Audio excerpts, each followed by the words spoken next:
De vida, olhando pra trás, aquele foi o momento mais difícil seu ou teve um momento mais punk de vida ou de carreira que você olha pra trás e fala, Véi, caramba, eu passei por isso, graças a Véi, Deus. minha vida foi muito difícil, assim. Não me vitimizo zero com isso, que foi muito aprendizado, mas foi muito difícil, pô, porque eu já começo sendo adotado, eu já começo E tendo... você sabia que era adotado desde criança? A minha mãe, por exemplo, eu percebi que eu era adotado, né?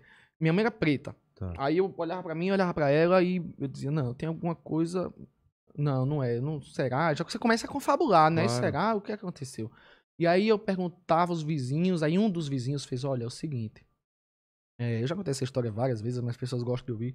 É o seguinte, você é adotado, mas a sua mãe verdadeira passa por aí pela rua da frente com os seus irmãos para levar na escola. Você tá brincando? Era.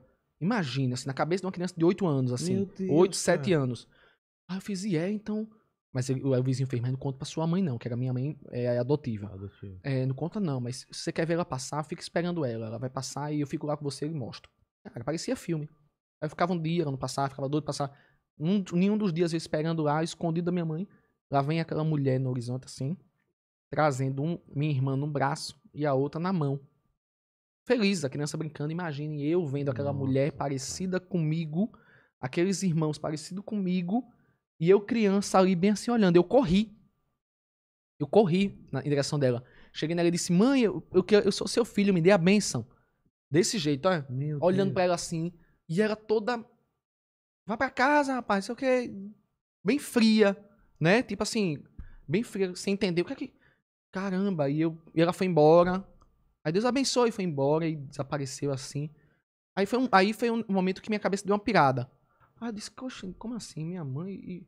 E minha mãe deficiente, não sabia explicar. E a família da minha mãe adotiva não aceitava ela ter pegado uma criança pra criar. Porque ela dizia, não tem condições, ela é surda, ela não sei o que, ela é analfabeta. E minha mãe, muitos preconceitos, eu ia pra escola, minha mãe sempre me deu tudo que ela podia fazer por mim, ela fazia, me cuidava tudo direitinho. Ela me levava pra escola e minha mãe chegava lá, me entregava na professora e as professoras diziam assim, você é a babá dele, né? E eu ouvia aquilo, e minha mãe, não, eu sou a mãe, falando alto, né? Eu sou a mãe dele, chorando. Minha mãe chorava, porque ela odiava que as pessoas dissessem que eu não era filho dela. E minha mãe, pô, eu fui uma criança, por minha mãe ser surda, e a vila que hoje é o sucesso, mas a vila era um lugar muito periférico. A vila é um buraco numa cidade, é um buraco mesmo, é uma cratera que se abriu, fizeram umas casinhas lá embaixo, e o bispo doou. Então, a minha mãe, ela tem uma vendinha de lanches, que eu ficava vendendo pra ela, que era chama de jajá, alguns chamam de chup-chup, outros chamam de dindim, outros chamam chup-chup. aquele geladinho. E eu ficava vendendo aquilo o dia todo, sacolé, então eu ficava vendendo aquilo dali. E aí, os meninos iam lá e roubavam, e os marginais batiam na minha mãe. Eu já vi minha mãe apanhar.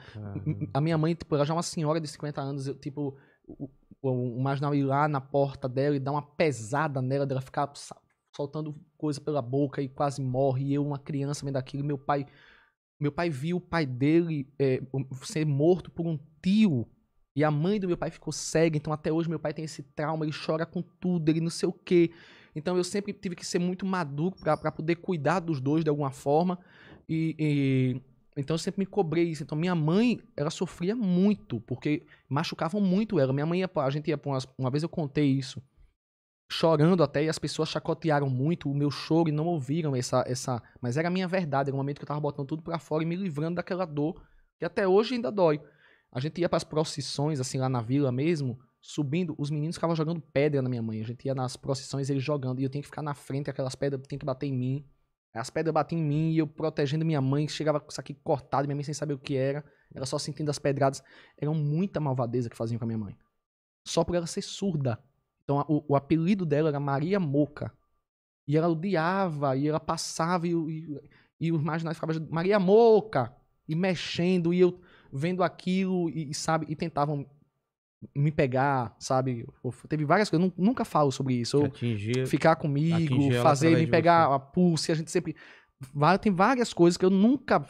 Nem gosto de falar para as pessoas acharem que a pessoa está se vitimizando, mas isso da síndrome do pânico foi voltando pra trás e vendo todas essas coisas que eu já passei com a minha família, que eu dizia, não, Eu já passei por coisa muito pior. Eu tenho propósito, eu tenho história, eu vou ser esse cara errante, mas eu não sou uma pessoa ruim. Não tem quem me faça eu acreditar que sou uma pessoa ruim. Então, assim, esse momento que as pessoas estavam tentando fazer eu acreditar que eu era uma farsa, que eu era um fingido, que era não sei o quê, ali era eu comigo mesmo. Eu digo, não pode, porque é uma pessoa que faz tanto pelos outros, velho. Não pode. E aí a gente foi superando. Mas eu hoje vejo minha mãe muito bem, hoje a vila é toda transformada. O que era marginalizado, o que era briga, o que era destruído, virou um cenário de felicidade, de alegria e faz feliz a tanta gente do Brasil inteiro. Caramba, cara, não sabia dessa história, não. Mas é porque E a sua mãe biológica, você não tem hoje eu ajudo, dei uma casa, ela reaparece, pronto, ela vem e reaparece me pedindo, fazendo vídeo, dizendo que tem a obrigação de me dar dinheiro. Então teve tudo isso, então aquela pessoa reaparece depois de muitos anos e tal. Aí eu fui lá e a gente deu uma casa, e mesmo assim, mas eu não consigo amar ela. Não consigo sentir sentimento nenhum por ela. Eu sou Então, totalmente compreensível. Zero. Então ajudei com o que eu podia, que interessa no final de contas. E tchau, mas também não julgo mais porque ela me deu, porque não me deu, sei lá o que passava na cabeça. Vai saber, né? O que sofreu antes, ou não sei o que. Cada um tem sua luta. Mas é isso. É isso. Então, assim, essa é uma das histórias. É uma das histórias. Caramba, são muitas coisas, assim. E que bom, e estamos aí, eu, minha mãe, meu pai. E isso te fez o que você é hoje também, pro bem ou pro mal, né, cara? Mas eu sempre fui inteligente, Pronto, eu entrava na escola para aprender a falar. Eu não queria saber de matemática, eu não queria saber de ciência, eu só queria aprender a falar. Eu digo, eu preciso falar bem, porque vai ser com a... você tinha essa preocupação. Vai ser com a fala que eu vou conseguir chegar onde eu quero, que é ser alguém conhecido, vai ser com a minha lábia, com esse... E pronto. Foi. Estamos aí até hoje.